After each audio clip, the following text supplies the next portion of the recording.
جس کی وجہ سے انشاءاللہ اگر رمضان مبارک کے اندر ہم نے روزہ کو صحیح طریقے سے ادا کیا، صرف یہ نہیں کہ کھانا پینا اور بیوی سے دور رہے، بلکہ آنکھوں کی بھی حفاظت کی، دل و دماغ کی بھی حفاظت کی، اور غیبت وغیرہ سے اپنے کو، ہر قسم کے گناہوں سے اپنے کو بچانے کی اگر عادت ڈال دے گا، تو علماء کرام فرماتے ہیں قرآن حدیث کی روشنی میں کہ اگر اس ماہ مبارک کی آدمی صحیح قدر کر لے، روزہ بھی اچھی طرح رکھ لے، قرآن پاک کی تلاوت بھی کر لے، فرائض نماز وغیرہ کو بھی ادا کر لے، تراویح کو بھی اچھی طرح پڑھ لے، تو اس ایک مہینے کی برکت سے اللہ سبحانہ وتعالیٰ اس کو سال کے بقیہ 11 مہینوں کے اندر دین پر چلنا آسان فرمائے۔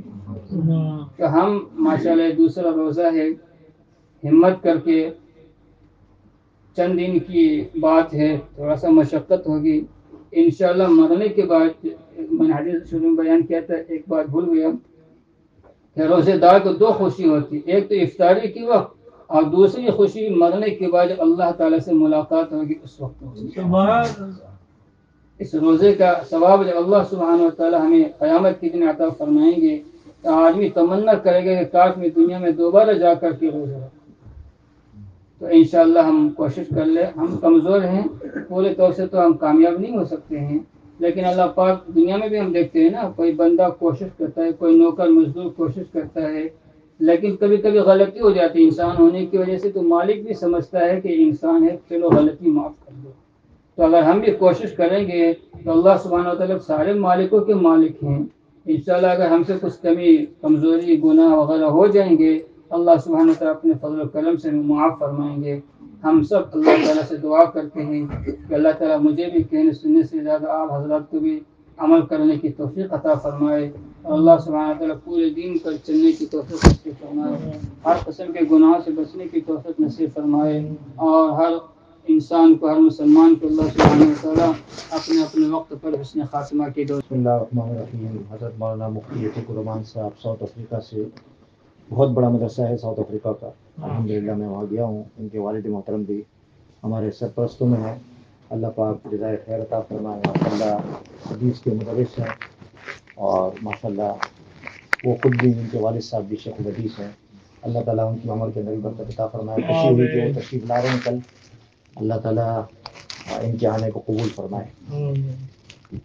ساری باتوں کا خلاصہ جیسے کہ حضرت مولانا نے فرمایا کہ جو دین ہے وہ تقوی ہے، سراپا تقوی ہے، اللہ کا ڈر اور اللہ کا خوف۔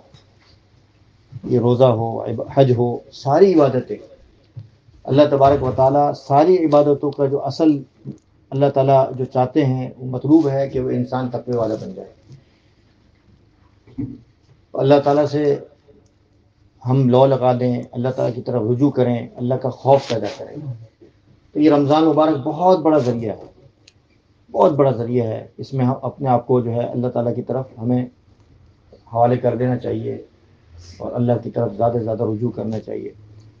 رمضان المبارک میں روزے بھی رکھ لیتے ہیں، عبادت بھی سر انجام دے دیتے ہیں، بہت ساری چیزیں، ایکٹیویٹی بھی ہو جاتی ہیں، لیکن بہت سارے ایسے لوگ ہیں کہ جو ایک بات کا لحاظ نہیں رکھتے، اور اس پر علماء اکرام بہت زور دیتے ہیں، وہ ہے احترام رمضان۔ یہ بہت امپورٹنٹ چیز ہے، اور احترام رمضان میں بھی ساری چیزیں آ جاتی ہیں، جس طرح مولانا نے فرمایا کہ یہ ایک مہمان ہے، اس کی قدر کرنی چاہیے، اگر قدر نہیں کریں گے تو مہمان جو ہے وہ بے عزت ہو کے جائے گا، مہمان کی بے عزتی اچھی چیز نہیں ہے۔ اور پھر خطرہ یہ ہے کہ جب کوئی کسی چیز کا احترام نہ کیا جائے، اور خصوصاً ایسی عبادت جو فرض عبادت ہو اس کی بے احترامی ہو، تو ظاہری بات ہے کہ ایمان جانے کا بھی خطرہ ہوتا ہے۔ اور ایسی عبادت ہے، اور عبادتیں ایسی ہوتی ہیں کہ اللہ تبارک و تعالیٰ کی شان دیکھیں کہ ان عبادتوں کے ذریعے سے ایمان لانے کا بھی ایک ذریعہ بن جاتا ہے۔ بہت سارے ایسے لوگ بھی دیکھے گئے ہیں کہ ان عبادتوں اور ان فرائض کے ذریعے سے اللہ تبارک و تعالیٰ نے ان کی ایمان کی توفیق عطا فرما دی۔ ان میں سے ایک اہم بات یہ ہے کہ قرآن کریم کی آیت ہے وَمَن يُعَظِّمْ شَعَائِرَ اللَّهِ فَإِنَّهَا مِن تَقْوَى الْقُلُوبِ، جیسے یہاں بھی تقوی کا ذکر آیا، دیکھیں ہر چیز کے اندر تقوی، ہر چیز کے اندر اللہ کا ڈر۔ تو اللہ کا ڈر کیسے آئے گا؟ جب احترام ہوگا، جائز اور ناجائز چیزوں کا فرق ہمیں معلوم ہوگا، جائز چیزوں کا استعمال کریں گے، ناجائز چیزوں سے بچیں گے، حلال چیزوں کا استعمال کریں گے، حرام چیزوں سے بچیں گے۔ تقویٰ ہے، اللہ کا ڈر ہے۔ اب بہت سارے لوگ رمضان میں ایسے دیکھے گئے ہیں کہ جو معذور ہوتے ہیں، بہت سارے ایسے لوگ دیکھے گئے ہیں کہ جو روزہ نہیں رکھ سکتے کسی مجبوری کی وجہ سے، بیماری کی وجہ سے، کسی عذر کی وجہ سے، اور بہت ساری خواتین ایسی ہیں، مستورات ایسی ہیں کہ جو کسی مخصوص ایام کے اندر وہ روزہ نہیں رکھ پاتی، مینسس کی وجہ سے روزہ رکھ نہیں پاتی۔ لیکن ہوتا یہ ہے کہ رمضان آیا ہوا ہوتا ہے، رمضان ان کے گھروں میں ہوتا ہے، باقی روزے دار ہوتے ہیں، لیکن احترام رمضان کے خیال نہیں کیا کرتے وہ لوگ رکھتے، بلکہ وہ کھلے عام کھانا پینے کو کیا رکھتے ہیں، جائز روا رکھتے ہیں۔ دیکھنے والے بھی حیران۔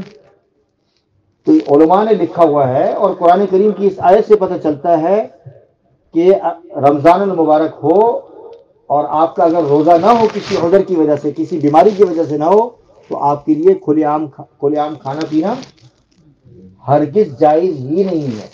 لیکن دیکھا یہ گیا ہے، اللہ معاف فرمائے، کہ ہماری مستورات بھی اس چیز کا اہتمام نہیں کرتی، احترام کا، اور ہمارے جو بچے ہیں اور مرد حضرات ہیں اس چیز کا بھی اہتمام نہیں کرتے، بچتے نہیں ہیں۔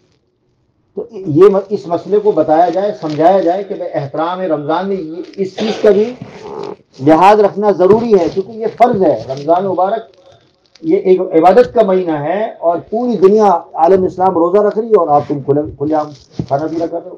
اتنی تو اجازت دی ہے اسلام نے آپ کو، اتنی تو اجازت دی ہے، اسلام نے اجازت دی ہے کہ آپ روزہ کسی عذر کی وجہ سے چھوڑ سکتے ہیں۔ آپ جہاز میں مثال کے سفر کر رہے ہیں، برابر میں روزے دار بیٹھا ہوا ہے، اور آپ کو اجازت دی رہے ہو، ماشاءاللہ آپ پورا جہاز کا جو 2 ٹائم کا کھانا یا 3 ٹائم کا ناشتہ واشتہ بھی آپ بھرپور انداز میں کر رہے ہیں، جائز نہیں ہے۔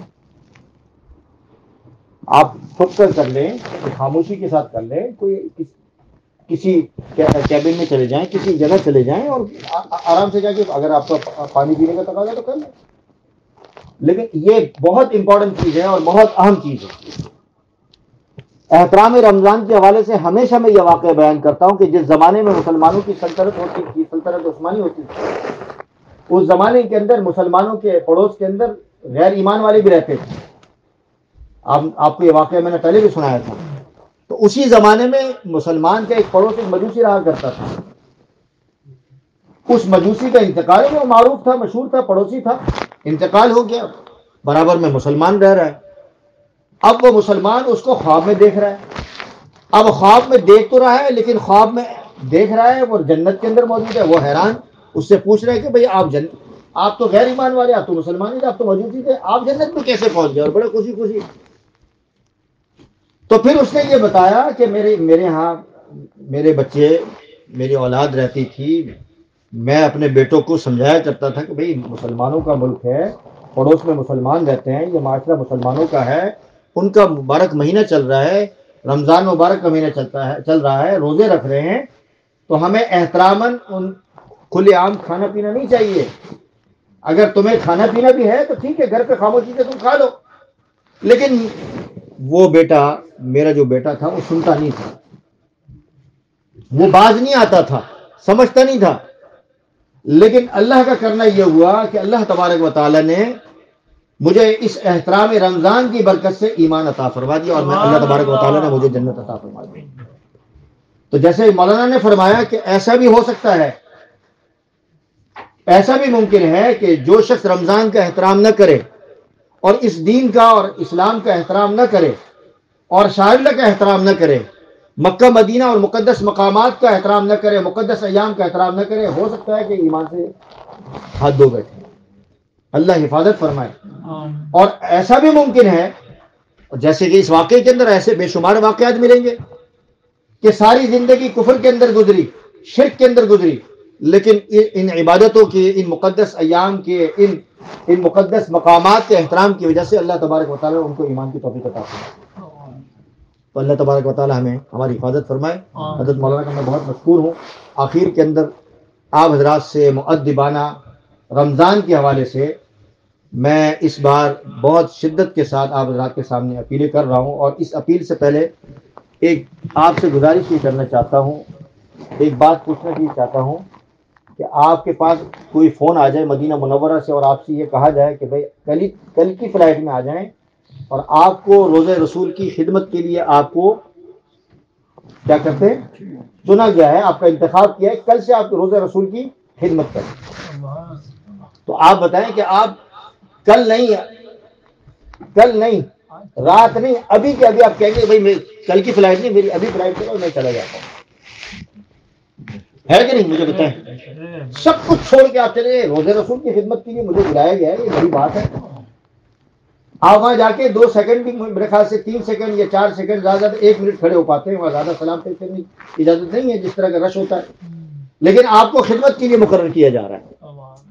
تو ہمارے علماء نے لکھا ہے، بزرگوں نے لکھا ہوا ہے کہ جو شخص یہ چاہتا ہے کہ حضور علیہ الصلوۃ والسلام کے خصوصی گارڈ میں، خصوصی باڈی گارڈ میں، رائل گارڈ کے اندر اپنے آپ کو شمار کرانا ہے، تو وہ حضور کی ختم نبوت کی حفاظت کرے. وہ کیا کرے؟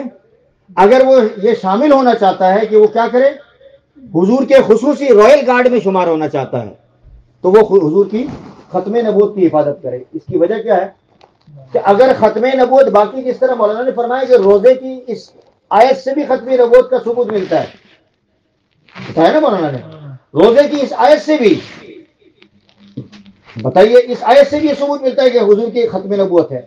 ختم نبوت باقی تو روزہ بھی باقی، ختم نبوت باقی تو حج بھی باقی، ختم نبوت باقی تو باقی عبادتیں بھی باقی، ختم نبوت باقی تو کلمے کرو بھی باقی. مجھے ایک ساتھی کہہ رہے تھے کہ میں فلاں کورس کر رہا ہوں اور فلاں چیز میں پڑھانے کی کوشش کر رہا ہوں. میں نے کہا ٹھیک ہے، اس کو ضرور پڑھاؤ، لیکن میں نے کہا ان تمام چیزوں سے فائدہ حاصل کرنے کے بعد ایک شخص، یا تمام چیزیں پڑھانے کے بعد، تمام چیزوں کے حاصل کرنے کے بعد، ان کے فوائد حاصل کرنے کے بعد اگر کوئی شخص ختم نبوت کو نہ مانے تو مجھے بتائے کہ مسلمان رہے گا نہیں رہے گا. تو میں نے ان سے یہ کہا کہ عقیدے کے حوالے سے لوگوں کو سمجھانے کی کوشش کرو، عقیدے پر محنت کرو.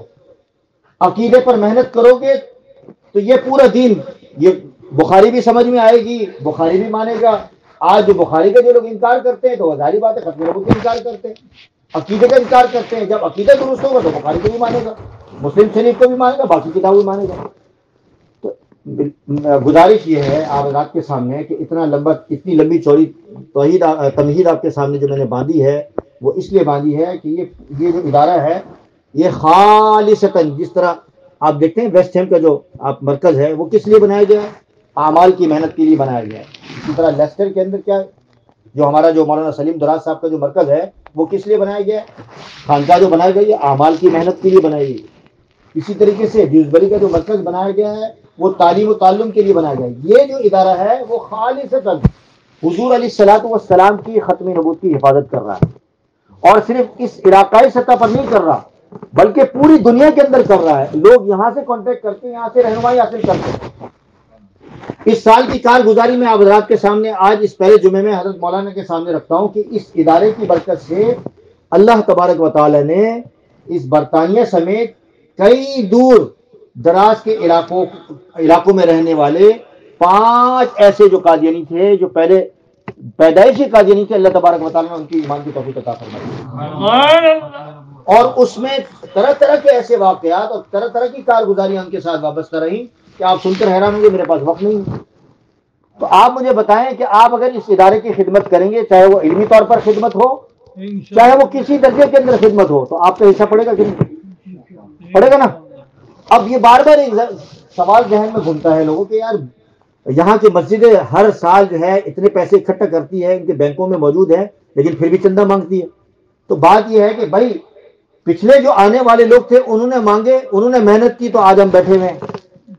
بنیادیں تو وہ بنا کے چلے گئے، آج ہم مزے سے نمازیں بھی پڑھ رہے ہیں، فیسلٹیز بھی استعمال کر رہے ہیں. آج ہم یہ بنیادیں کھڑی کر کے جائیں گے، آج بنیادیں کھڑی کر کے جائیں گے، کل 100 سال تک یہ جو آپ کا دیا ہوا پیسہ ہوگا استعمال ہوگا، آپ کی قبر میں، آپ کے قبر کے اندر آپ کو اس کا اجر ملتا رہے گا. تو اس لیے میرے محترم بزرگ دوستوں، میں یہ دیکھ رہا ہوں کہ جو اپنا جوش اور ولولہ ہے خرچ کرنے کے اعتبار سے، چونکہ رمضان مبارک کا مہینہ ہے، بخاری شریف کی روایت ہے، نبی کریم صلی اللہ علیہ وسلم رمضان میں حدیث میں آتا ہے کالریح المرسلہ، جو طوفانی، جو تیز ترین ہوائیں چلتی ہیں، اس سے بھی زیادہ خرچ کیا کرتے ہیں.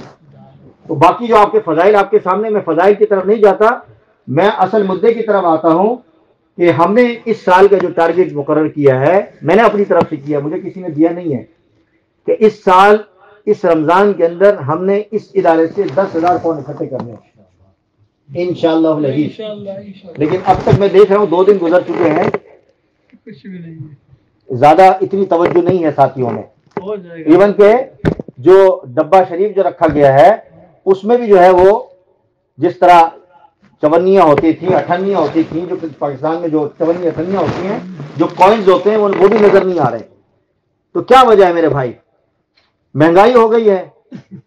حضور علیہ الصلوۃ والسلام کیا ارشاد فرماتے ہیں؟ حضور علیہ الصلوۃ والسلام ارشاد فرماتے ہیں, ایک صحابی سے پوچھا کہ مجھے یہ بتاؤ کہ بھائی جو تمہارے پاس مال ہے وہ اچھا ہے یا تمہارے رشتہ دار عزیز کے پاس مال ہے وہ اچھا ہے؟ تو صحابی نے کہا کہ حضور یہ کیا بات ہوئی, میرے پاس جو مال ہے وہی اچھا ہے, رشتہ دار کا جو مال ہے وہ اس سے میرا کیا تعلق ہے؟ بڑا لمبا چوڑا واقعہ ہے, روایت کے اندر آتا ہے, لیکن میں تفصیل میں نہیں جاتا. تو حضور علیہ الصلوۃ والسلام نے ارشاد فرمایا کہ تمہارا جو مال ہے واقعی میں تمہارا اچھا مال ہوگا, لیکن تمہارا مال وہ ہے یہ جو تمہارے پاس ہے, تم نے خرچ کیا, مزے کے استعمال کی, گاڑیاں لی ہیں آپ نے, اچھے اچھے بنگلے بنائے ہیں آپ نے, بچوں پر خرچ کیا, اپنی اولادوں پر خرچ کیا, اپنی بیویوں پر خرچ کیا, اپنے بہن بھائیوں پر خرچ کیا, گاڑیاں لی, موبائل رکھے, یہ آپ نے خرچ کیا, یہ آپ کا مال ہے. اور آپ کا مال وہ ہے جو آپ نے غربا کی مدد کی, صدقہ خیرات کیا, کل وہ مال آپ کو کہاں ملے گا؟ قیامت کے دن ملے گا, قبر میں ملے گا. باقی جو مال آپ چھوڑ کے جا رہے ہو کیا ہوگا؟ وہ کس کا ہوگا؟ آپ کی اولاد کا ہوگا. بہت سارے دنیا کے اندر ایسے لوگ دنیا کے اندر موجود ہیں جن کی اولاد نہیں ہے تو ان کے خاندان میں بڑھ جاتا ہے, اور بہت سارے ایسے لوگ بھی ہیں کہ جن کے خاندان کا نام و نشان بھی نہیں ہوتا, کہاں جاتا ہے؟ خیراتی اداروں میں چلے جاتا ہے. تو بھائی اتنی لمبی چوڑی جو میں نے تمہید دوبارہ میں نے آپ کے سامنے عرض کی ہے, بار بار مجھے سکت نہیں ہے, مجھے شرم آتی ہے مانگتے ہوئے, کیونکہ ہم مانگنے والے رہے نہیں شروع سے. میرا مزاج ہی نہیں رہا, ہمارا مزاج ہے ہی نہیں, ہم تو دینے والوں میں رہے ہیں. آپ پاکستان میں جا کے پوچھیں الحمدللہ, لیکن یہاں ایسا مزاج بن چکا ہے لوگوں کا کہ مانگنا پڑتا ہے, اور لوگوں کے مانگنے کے انداز بھی بڑے عجیب ہیں. آج اس دنیا کے اندر مانگنے کے انداز بھی عجیب ہیں, لیکن ہم اس طرح نہیں مانگتے ہیں. ہم نے تو آپ کے سامنے جو بات رکھی ہے پوری کارگزاری اس ادارے کی رکھی ہے, تو آپ سے گزارش ہے کہ دل کھول کر, جیسے میں نے بتایا 10,000 کا ٹارگٹ رکھا ہے, تو ہر جمعے کم سے کم, ہر جمعے کی میں بات کرتا ہوں, 1,000 پاؤنڈ ہونا چاہیے. مجھے بتائیں ابھی اس وقت اس مرکز کے اندر, ختم نبوت مرکز کے اندر کتنے لوگوں کی ذرا شمار کر لیں, کم سے کم 250 کے قریب, اور زیادہ سے زیادہ 300 کے قریب لوگ گھس کے آ جاتے ہیں. ابھی جا کے شمار کر لیں, لیکن کیا ہوتا ہے وہ ٹارگٹ پہنچ ہی نہیں پاتا. تو آج اس جمعے کے اندر انشاءاللہ, میں اگلے جمعے میں انشاءاللہ یہ اعلان کروں گا کھڑا ہو کے, اور آپ کو مبارکباد بھی دوں گا کہ 1,000 پاؤنڈ ہو گئے. اور پھر اگر آپ یہ کہتے ہیں کہ بھئی چلو جی جمعے میں اتنے سارے نہیں ہو سکتے, تو کم سے کم ایک ساتھی پورے مہینے کے اندر 100 پاؤنڈ کی ٹارگٹ رکھ لیں کہ بھئی میں 100 پاؤنڈ دوں گا, تو یہ انشاءاللہ 10,000 پاؤنڈ ہو جائے گا. ہر نماز کے اندر الحمدللہ حضرت یہاں 80, 90, 100, 150 لوگ نماز میں ہوتے ہیں ماشاءاللہ. چھوٹی جگہ ہونے کے باوجود رش اور ہجوم ہوتا ہے, ہمارے پاس لوگوں کے لیے جگہ نہیں ہوتی, لیکن اس کے باوجود ہم دیکھتے ہیں فجر میں بھی ماشاءاللہ اتنے لوگ آ رہے ہیں. آج میں نے دیکھا, میں نے بیچارے کو کھڑا کیا, وہ فہیم کو, میں نے کہا ذرا مانگ لو, ذرا دیکھ لو کتنا ہوتا ہے, 2 پاؤنڈ ہوئے ماشاءاللہ. یقین کریں, یعنی یہ تو ہمیں شرم آنی چاہیے کہ فجر میں بعض لوگ آئے اور وہ کوئی غریب بھی آ جائے گا تو اس کو بھی میرے خیال سے یہ اس کو بھی اسی طرح واپس کر دیں گے. بھائی ایسے لوگ دنیا کے اندر دیکھے گئے ہیں, مجھے لوگ کیسز بتاتے ہیں کہ لوگ زکات نہیں دیتے, اور پھر ان کی زندگیاں دیکھیں. آج پوری دنیا کے اندر آپ کو ملیں گے کہ لوگ حیران ہوں گے کہ زکات دینے والے لوگ آپ کو ایسے ملیں گے کہ ایسے ملیں گے کہ پورا کچھ لٹانے کے باوجود زکات ڈبل دے رہے ہیں. لیکن کچھ لوگ ایسے ہیں کہ جو زکات دینے کی توفیق نہیں ہو رہی, لیکن ان کی حالت دیکھیں, وہ بالکل زیرو ہوتے جاتے ہیں, دن بدن زیرو ہوتے جاتے ہیں. وہ سمجھ رہے کہ میں مال جمع کر رہا ہوں اور مال بڑھتا جا رہا ہے, لیکن ان کی حالت ہوتی ہے کہ وہ پستی میں پہنچ جاتے ہیں. تو میرے بھائی اتنی لمبی تنظیم باندھی ہے, اب انشاءاللہ کوشش کریں گے. تو حضرت مولانا کا میں شکریہ ادا کرتا ہوں, اور انشاءاللہ امید کرتا ہوں کہ والد محترم کو بھی انشاءاللہ, اگرچہ ان کا شیڈول بہت بزی ہوگا, تو کم سے کم کچھ ہمارے لیے وقت انشاءاللہ قیمتی وقت میں سے ہمیں عنایت فرمائیں گے, اور کچھ خصوصی مجلس علماء کرام کے لیے ہمارے اس ادارے میں رکھیں گے. اللہ تبارک و تعالی ہماری یہ تمام عبادتوں کو قبول فرمائے، اور جو بھی محنتیں جو جس درجے کے اندر کر رہا ہے اللہ تبارک و تعالیٰ ان کی محنتوں کو قبول فرمائے۔ بیماروں کے لیے دعا فرمائیں، اللہ تبارک و تعالیٰ تمام بیماروں کو شفا کاملہ عاجلہ مستمرہ عطا فرمائے۔ بہت سارے لوگ کہتے رہتے ہیں، ابھی نام لینے کا وقت نہیں ہے، اور اسی طریقے سے اور بھی بہت سارے ایسے لوگ ہیں کہ جو دنیا سے جا چکے ہیں اور جا رہے ہیں، سب کی مغفرت کے لیے دعا فرمائے، اللہ تعالیٰ کامل مغفرت فرمائے، کروٹ کروٹ جنت نصیب فرمائے، اور پاکستان کے حالات کے لیے دعا فرمائے کہ اللہ تبارک و تعالیٰ ان پر رحم فرمائے اور ظالموں سے نجات نصیب فرمائے، مظلوموں کی مدد فرمائے۔ برما، افغانستان، شام، ترکی، عالم اسلام کے لیے پوری دنیا حرمین شریفین کی تقدس اور اس کی حفاظت کے لیے دعا فرمائے۔ جہاں جہاں مسلمان محنت کر رہے ہیں دین کے حوالے سے، اللہ تعالیٰ تمام مسلمانوں کی حفاظت فرمائے۔ وما علینا الا البلاغ وآخر دعوانا ان الحمد للہ رب العالمین۔